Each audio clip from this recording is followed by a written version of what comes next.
Video کو like کر کے آگے شیئر ضرور کر دینا۔ یہ مت سمجھنا کہ آپ جس راستے پہ جا رہے ہو آپ کے بچے کسی اور راستے پر جائیں گے۔ یہ بات بہت خاص خیال رکھنا، جس کا باپ بیڑی نہیں پیتا اس کے بچے بھی بیڑی نہیں پیتے عام طور پر، لیکن جس کا باپ بیڑی پیتا ہے اس کے بچے بچپن میں کاغذ کی بیڑیاں بنا کر کے باپ کی نقل کرتے ہیں۔ بہت خیال رکھنا، جس راہ پر تم جا رہے ہو اسی راستے پر تمہارے بچے فوراً چلیں گے۔ بچے باپ کی نقل کرتے ہیں، بچے ماں کی نقل کرتے ہیں۔ اگر تم شراب کی طرف جا رہے ہو اس کا مطلب تم اپنے بچے کو بھی شرابی بناؤ گے۔ اگر تم فلم کی طرف جا رہے ہو اس کا مطلب تم اپنے بچوں کو بھی فلم دیکھنے والا بناؤ گے۔ اگر آج تم جوئے کے اڈوں پر تاش کے پتوں پہ جا رہے ہو اس کا مطلب تم اپنے بچوں کو بھی تاش کھیلنے والا اور جوا کھیلنے والا بناؤ گے۔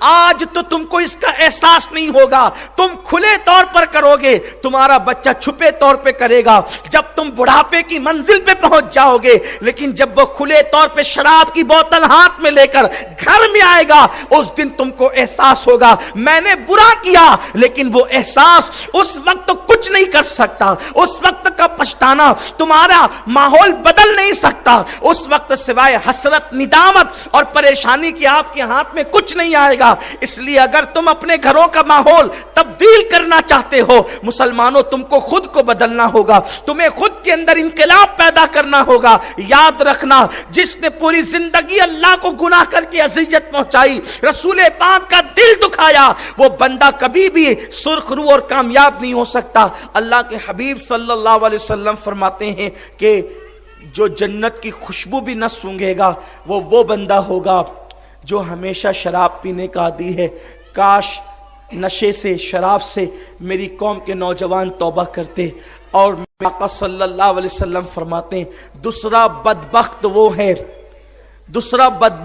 ہے، کم بخت وہ ہے جس کو اللہ جنت کی خوشبو سے بھی محروم کر دے گا۔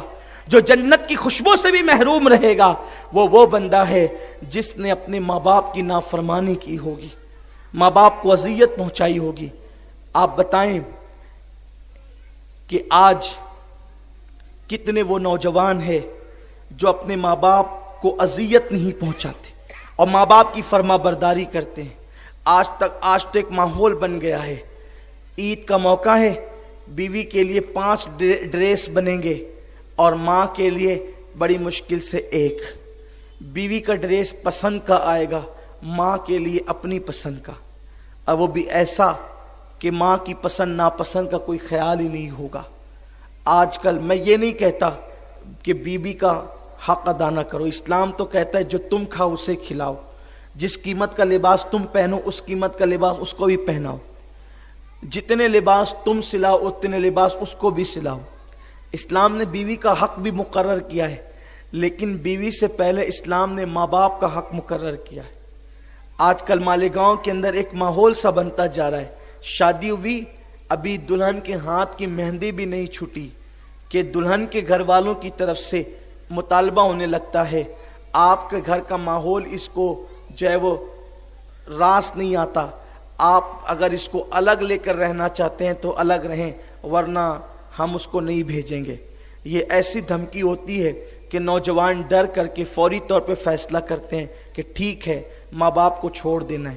کس ماں باپ کو؟ جنہوں نے بچپن میں گود میں کھلایا، جنہوں نے عید کے نئے کپڑے پہنے تھے اور پیار سے ہمیں اپنی گود میں لیا تھا اور ہم نے اس گود میں نئے کپڑوں میں پیشاب کر دیا تھا، تو نہ ماں کے ماتھے پہ شکن آیا تھا نہ باپ نے ہمیں اٹھا کر کے پھینکا تھا، بلکہ یہ سوچ کر کے کہ یہ تو ہمارا ہی بچہ ہے اور ان کپڑوں پہ پانی ڈال کر کے دھل لیا گیا یا وہ نئے کپڑے اتار دیے گئے، لیکن ماتھے پر شکن نہیں آیا اور ہمیں گودی سے نہیں اتارا گیا۔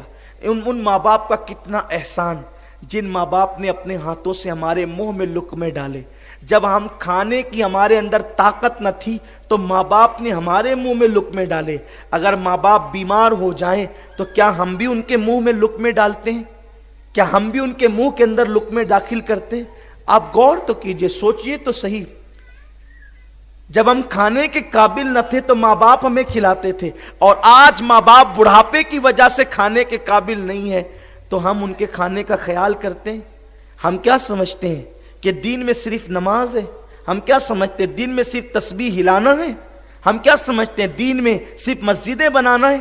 یاد رکھیں، کان کھول کر سن لیں، مسجد بنانے سے زیادہ ثواب، تسبیح ہلانے سے زیادہ ثواب، دین کی راہ میں نکلنے سے زیادہ ثواب اگر انسان کو کہیں ملتا ہے تو وہ ماں باپ کی خدمت پر ملتا ہے، کیونکہ اللہ نے اپنی عبادت کے بعد جو حکم دیا ہے وہ ماں باپ کی خدمت کا حکم دیا ہے۔